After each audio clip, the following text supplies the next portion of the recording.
It began innocuously, with an allure that belied the horror lurking beneath the surface. Ted Bundy was handsome, articulate, and intelligent. A man with an easy smile and a charm that seemed to melt away any suspicions. In the early 1970s, he moved seamlessly between states, blending into society's fabric without raising an eyebrow. To most, he was just an ambitious law student, or the attentive boyfriend, or a dedicated volunteer at a crisis center. The people who knew him thought they knew all they needed to. Yet beneath this polished exterior, a sinister darkness lay coiled, waiting for the right moments to surface. The first disappearances were subtle, almost invisible to anyone not closely connected to the victims. Young women, bright, driven, all strikingly similar in appearance with their long, straight hair parted down the middle, began vanishing without a trace. They disappeared from crowded university campuses, bustling streets, even their own homes, often last seen near public spaces or social events. These were women with families and friends, women with dreams and ambitions. They were there one moment, and gone the next, as though swallowed by an invisible shadow that no one could fully perceive. Authorities at first were hesitant to connect the cases. The thought of a serial predator was too monstrous, too improbable for small towns and quiet college campuses. Rumors spread that the women had run off or started new lives somewhere else. But as the number of missing persons grew, the comforting explanations became harder to believe. Witnesses occasionally reported strange sightings: an attractive man in a cast or with a limp, asking for help carrying books, loading his car, or adjusting his sailboat. His requests seemed innocent enough, but each was designed to put a potential victim within reach. The charm was his weapon. His disarming looks and seemingly genuine need for assistance let him avoid detection in broad daylight. He was polite and well-spoken, his face warm and open. People felt safe around him. They leaned in close, trusted his words, and before they knew it, the mask would drop, and the monster beneath would surface with cold efficiency. It happened so swiftly, so completely, that by the time any of them realized the truth, it was already too late. The hunt for answers intensified, but law enforcement had almost nothing to go on. Bundy seemed to leave no trace, no discernible pattern. Each time a woman vanished, he vanished with her, leaving only echoes of their last moments and a creeping fear that settled like a fog over the country. Investigators followed every lead, but the clues were scattered, fleeting, as though deliberately crafted to mock their efforts. As more women vanished, investigators began piecing together similarities in the suspects' descriptions, drawing faint connections between the scattered reports. They were dealing with someone calculated and careful, a man with the patience to plan his every move. He seemed to thrive in the pursuit, taking risks and exploiting vulnerabilities. It was as if he enjoyed watching them stumble through the darkness he created, toying with them as he slipped away. No one knew where he would strike next, only that he would, and that was enough to keep a growing sense of dread alive. Then, one day, a young woman managed to escape. She stumbled out of a remote area, disoriented and shaken, her memories fragmented but vivid. She described a man with a plaster cast who had approached her with a smile, asking for her help with his car. Her description of him was chillingly familiar, matching reports from other survivors who had escaped his grasp.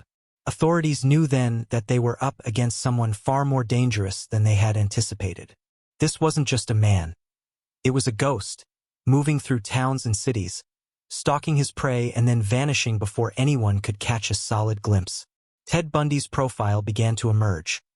A man who used his appearance as a mask, who adapted his approach with each encounter, leaving behind a string of clues that were just coherent enough to hint at his existence, but scattered enough to prevent his capture. And as more details surfaced, so did the terror, seeping into the public consciousness like a contagion. People started locking their doors, avoiding strangers, looking over their shoulders in fear that they might be next.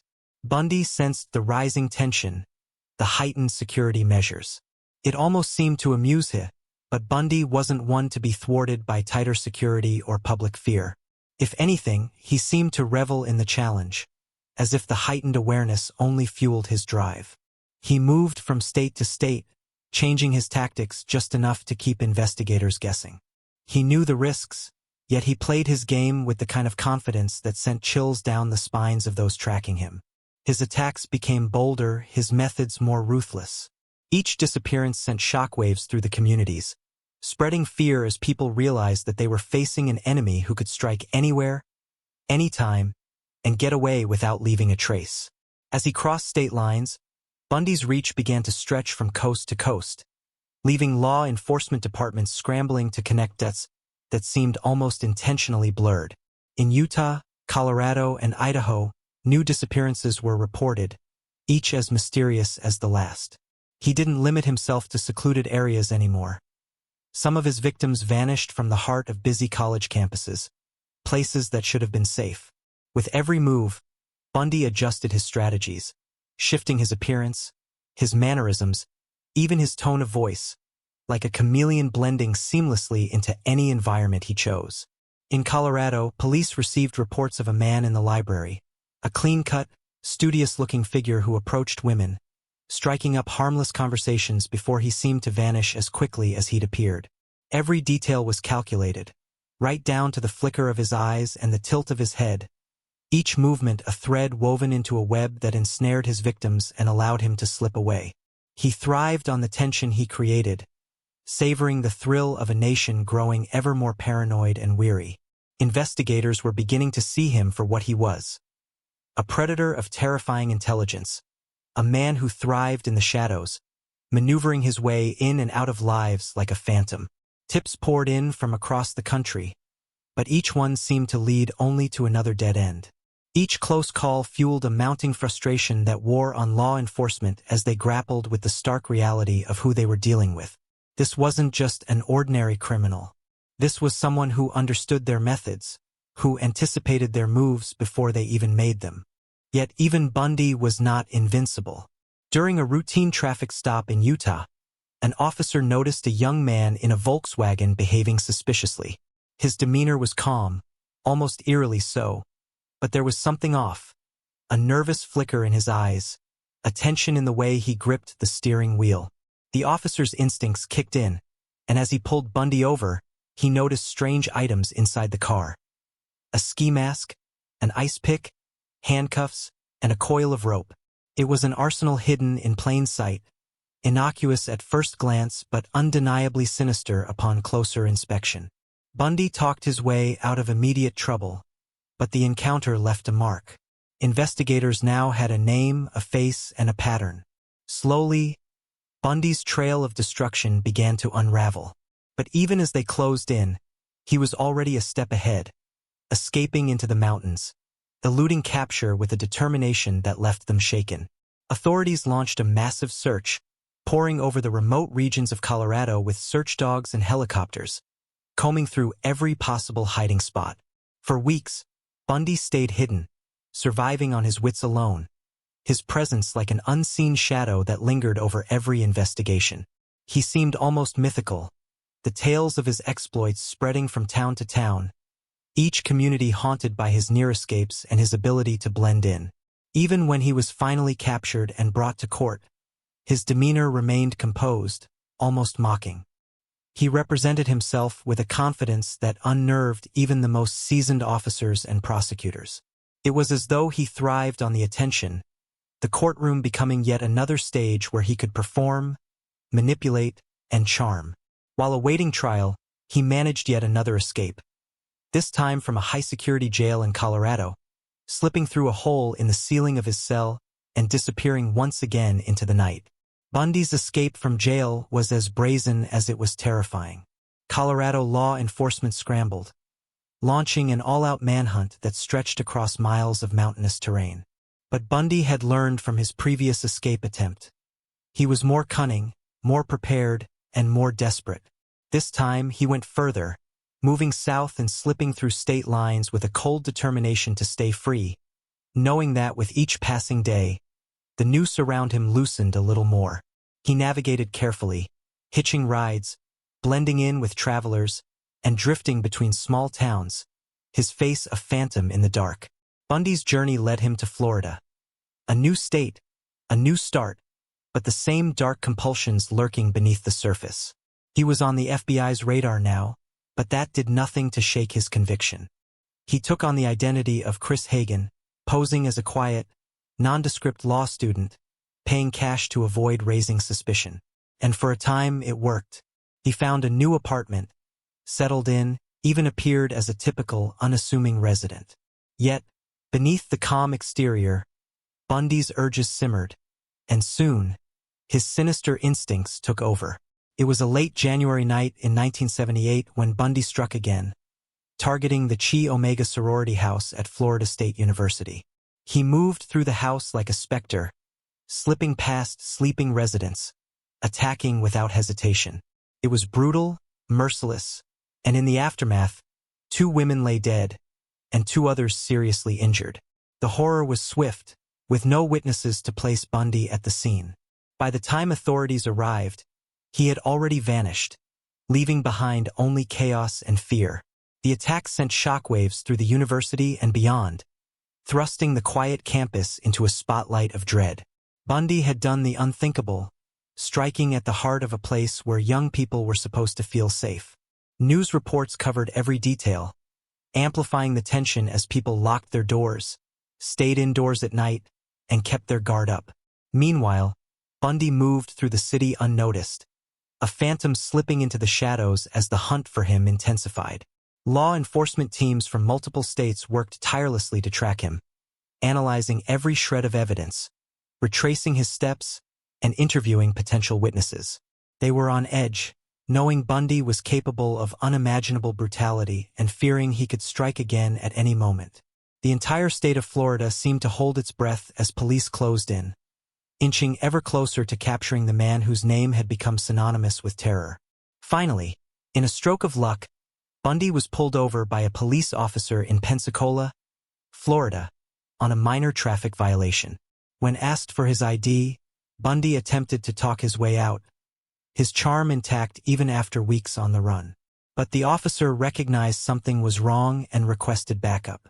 A struggle ensued, Bundy fighting with the same ferocity that had fueled his countless escapes. Yet this time, he was overpowered, cuffed, and taken into custody, the facade of calm finally cracking as the weight of his capture sank in. Bundy's trial became a national sensation, a spectacle that both horrified and fascinated the public. Despite overwhelming evidence, he continued to defend himself, portraying a confidence that unnerved even the most seasoned prosecutors. But this time, the game was over. The court saw through his charisma, his theatrics, and convicted him, sentencing him to death for the crimes that spanned years and states. In his final days, Bundy's true nature was laid bare. Stripped of his charm and his freedom, he finally confessed to the murders, the chilling recounting of each attack more horrifying than anyone could have imagined. He was executed on January 24, 1989, leaving behind a legacy of fear, his name a permanent scar in the history of crime. Bundy's capture had not brought the closure many had hoped for. In the months leading up to his trial, the world watched in disbelief as he continued to manipulate those around him, spinning lies and creating confusion even as the full scale of his crimes became more evident. His courtroom antics were masterful, almost theatrical, as he continued to deny his involvement, but the evidence was undeniable. Yet it wasn't the evidence alone that captivated the nation. It was Bundy himself. The more the trial went on, the more people became obsessed with the man behind the murders. How could someone so outwardly charming, so well-spoken, be responsible for such unspeakable horror? The media turned Bundy into a bizarre kind of celebrity. His sharp features, his eloquent demeanor, and his confident behavior all served to amplify the mystique surrounding him. As the days of his trial stretched on, Bundy seemed to relish the attention. His defense, or lack thereof, became more erratic, and his outbursts more frequent. He shifted between arrogance and vulnerability, sometimes even implying that his behavior was the result of some external force beyond his control. This manipulation extended even to his own defense team. He criticized their efforts and tried to control the narrative of his trial, desperate to maintain some semblance of power, even as he faced the reality of his actions. But while Bundy played his psychological games in court, investigators were busy uncovering more victims, more cases connected to him. They revisited unsolved disappearances, re-examining evidence with the knowledge that Bundy was more dangerous and elusive than anyone had realized. Each discovery only deepened the sense of dread. Victims in Oregon, Washington, and Utah, previously dismissed or misclassified, began to tie together in ways that were impossible to ignore. The mounting evidence confirmed that Bundy had been a true nomad, moving across the country, leaving a trail of death in his wake. The revelations were shocking, but even more terrifying was the realization that Bundy had been in plain sight all along. His charming demeanor had allowed him to blend in, evade suspicion, and manipulate people into believing he was harmless. Women had trusted him, approached him, even been charmed by him. They didn't see the monster beneath the mask. And for Bundy, this had always been the ultimate game. Playing with his prey, toying with them before he struck. Yet Bundy's charm could only carry him so far. As his trial reached its final stages, a shift began to occur. Public opinion turned against him. The more people learned about his past, his twisted sense of entitlement, and the horrific details of his crimes, the more they saw him for what he truly was: a cold, calculating murderer.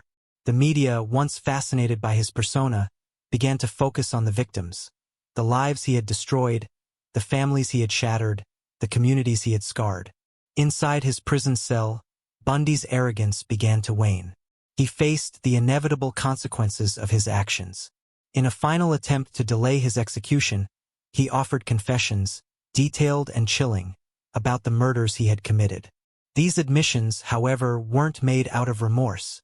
They were made out of a desire for control. He knew the clock was ticking. He knew his days were numbered. So he began to talk, but not to relieve the pain of his victims' families. No, he spoke to ensure that his own legacy would be preserved. He described each crime in disturbingly meticulous detail, recounting how he stalked, abducted, and murdered his victims. The confessions were part of a calculated attempt to preserve his image as the elusive genius, the man who had outsmarted everyone, even as the evidence mounted against him. It was as though he couldn't bear the thought of being forgotten, of fading into the obscurity of his prison cell without leaving an indelible mark on the world. Despite his attempts to gain control over his narrative, Bundy's fate was sealed. The trial reached its conclusion, and he was sentenced to death for his crimes. Yet even as the date of his execution drew near, the tension surrounding him did not dissipate. It was as though the world was holding its breath, waiting for the final chapter to unfold. People gathered in front of television screens, watching, hoping that somehow, some final twist would reveal something more. Anything that would provide some clarity, some understanding of the man who had eluded capture for so long. But the final twist was not one of revelation. It was one of stark finality. Bundy was executed in the early hours of January 24, 1989, and with it, the reign of terror he had created came to an end. For those who had followed his story, it was a moment of mixed emotions. Relief that justice had been served, but also sorrow for the lives lost, for the women who never had a chance to grow old, for the families who were forever changed. In the years that followed, Bundy's name became a permanent fixture in the annals of true crime, his story a warning of the darkness that can hide in plain sight. And as the media coverage slowly faded, as the final echoes of his crimes disappeared from the headlines, the world was left to grapple with one simple, terrifying truth. Bundy was not an anomaly. He was a manifestation of something much darker, a reminder that evil can often wear the most unassuming face. Bundy's execution did not bring the peace that many had hoped for. As time passed, the questions surrounding his crimes seemed to multiply. Was he really the only one? Had he been operating alone? Or was there something darker, a hidden network that helped him evade justice for so long? His final confessions, while chilling and detailed, left behind gaps, questions that were never fully answered. Detectives, journalists, and psychologists began to examine Bundy's life from every angle, looking for answers, trying to piece together the puzzle that he had left behind. A pattern emerged in his behavior that was both disturbing and perplexing.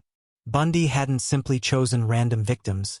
He was methodical, almost surgical in his selections. Women with similar features, similar characteristics. Some theorized that Bundy's choice of victims had deeper psychological motivations, perhaps rooted in his own twisted sense of rejection or revenge. But others, including experts, wondered if there was something more sinister lurking in the shadows of his psyche. Investigators began to revisit unsolved cases across the United States, cases that were eerily similar to Bundy's. Cold cases from the late 60s and early 70s. Missing women, unexplained disappearances, bodies found miles apart with striking similarities in the methods of murder. Bundy's name, while tied to so many of these, could not be conclusively connected to all of them. Still, the theory began to take root in the minds of those who had studied Bundy's life, the thought that perhaps Bundy had been just one part of a larger, more terrifying picture. The FBI, now with decades of experience dealing with Bundy's manipulative tactics, went back to the drawing board. They began investigating whether he had operated with the help of others, an accomplice, a partner, someone who knew the terrain of the many states where Bundy had murdered. The more they dug into his past, the more they realized just how little they truly knew about him. It was as if Bundy had spent his entire life constructing a facade, building layers of lies upon lies, creating a carefully constructed image that allowed him to blend into society while simultaneously playing the role of the predator. More chilling still was the fact that Bundy's manipulative behavior did not stop after his execution. Over the years, there were rumors that he had used his charm and influence from behind bars to recruit others, would-be criminals who were fascinated by his crimes, inspired by his seeming ability to escape justice time and time again. There were whispers about young men who had visited him in prison, who had admired him from afar and adopted some of his methods. But no concrete evidence ever surfaced. The fear, however, lingered. Had Bundy truly been alone? Or had his death been the end of the man but not of his influence? Then came the unexpected phone call. A journalist in Washington received an anonymous tip. The voice on the other end was calm, almost detached, and claimed to have information that would blow the case wide open. The person on the phone insisted that there had been someone else. Someone who had worked with Bundy for years, someone whose name had never come to light. The call ended with a chilling statement. Asterisk, the real story hasn't been told yet. You haven't found all the bodies. Asterisk, the journalist, intrigued but skeptical, passed the information to the authorities, who quickly opened a new investigation. But no one could have predicted what they would uncover. New leads began to emerge. Places where Bundy had spent more time than previously known, areas where law enforcement had never thought to look. In rural towns, investigators began to find patterns that connected to old, unsolved cases, disappearances, strange sightings, and unexamined clues. Forensics teams dusted off files long forgotten, tracing Bundy's movements, even revisiting evidence that had once seemed irrelevant. And then came the discovery that sent shockwaves through the investigation. In a secluded cabin in Washington state, a hidden compartment was found in the attic. Inside were a series of photographs, disturbing mementos, souvenirs of Bundy's past crimes. But there was something even more sinister about the contents. Photographs of other young women who bore a striking resemblance to Bundy's typical victims. The implications were undeniable. Bundy hadn't just been targeting women at random. There were signs that he had been keeping track of certain women, following them for months, maybe years before making his move. With this revelation came another. Bundy had apparently kept detailed records of his interactions with other people. Not just his victims, but acquaintances, potential targets, and even some who had once been close to him. The pattern seemed clear. Bundy had been building an empire of manipulation, weaving an intricate web of people who were unknowingly connected to his dark world. The chilling thought began to grow that perhaps Bundy hadn't been working alone. He had been grooming others, planting the seeds for future crimes that would never come to light. The discovery of the photographs, along with the new testimonies and evidence, was a turning point. It seemed to confirm that Bundy's reign of terror wasn't limited to the decades during which he was active. It was a story that stretched far beyond that, one that would haunt those who investigated him for years to come. The FBI was faced with the horrifying prospect that Bundy's legacy might not be as dead as everyone had hoped. As the investigation continued, the authorities began to piece together a broader network of dark connections that had once seemed irrelevant. A few chilling conclusions were drawn, But with each new lead, Bundy's full story seemed to slip further and further from their grasp. Would the full extent of Bundy's involvement with other criminals ever be understood? Would they be able to uncover all of the missing pieces to his story? The investigation continued, unraveling, revealing, always just one step behind the truth. And with each step, the eerie sense of dread persisted, knowing that Bundy's influence was far from over. As the investigation into Ted Bundy's past finally began to wrap up, the discoveries were nothing short of horrifying. Authorities were now certain that Bundy hadn't just been a lone predator acting on impulse. He had been methodical, organized, and perhaps even more calculating than anyone had ever imagined. His influence over others, whether through his charm or his carefully crafted manipulation, was evident in the disturbing evidence that continued to surface. The photographs in the Washington cabin were just the beginning. The more investigators dug into Bundy's records, the more it became clear. Bundy had not only targeted women across the United States, but he had kept meticulous records of each crime, each victim. He had created a map, one that no one had been able to see before. This map wasn't just of geographical locations. It was a map of his mind, showing how he meticulously planned his crimes, studied his victims, and executed his plans with a chilling precision that few could comprehend.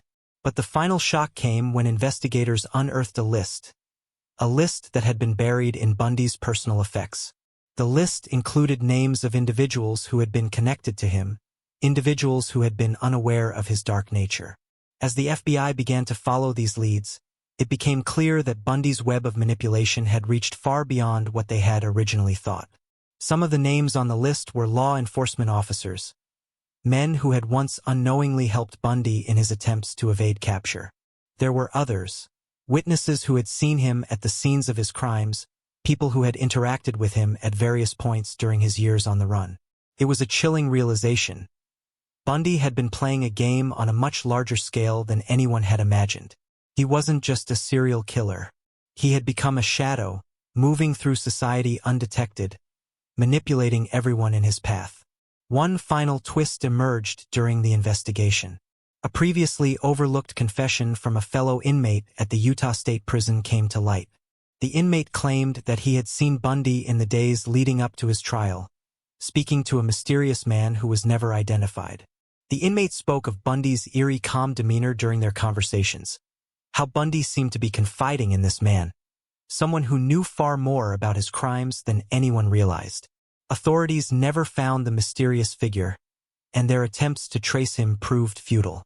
With Bundy's death, the world hoped that his reign of terror would end. But with the new discoveries, new leads, new questions, the full extent of Bundy's darkness seemed as elusive as ever. The investigation reached a standstill. The truth remained just out of reach. Some speculated that Bundy's death had been a cover-up, designed to protect a larger conspiracy, while others believed the answers would never come to light.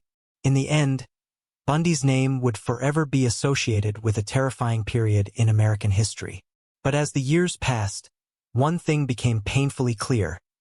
The monster that Bundy had been wasn't confined to the pages of history.